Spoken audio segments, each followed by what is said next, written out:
僕を救ってくれ。生きることはきつすぎて、周りが普通にやってることもうまくできない。優しい顔作って僕は人を救いたいんじゃない。優しい顔になって僕は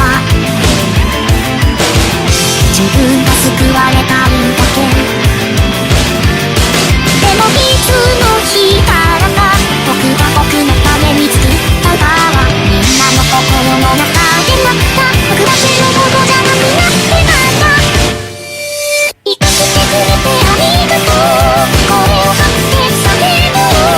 君の人生の一部に僕を僕の歌でありくれて命をくれてありがとう。いつか愛せたいの覚えて僕を愛してくれた君のこと僕覚えてる。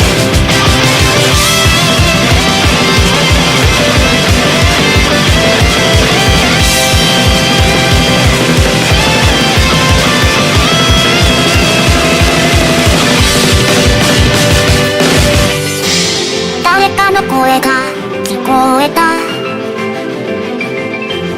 生きることに疲れたと。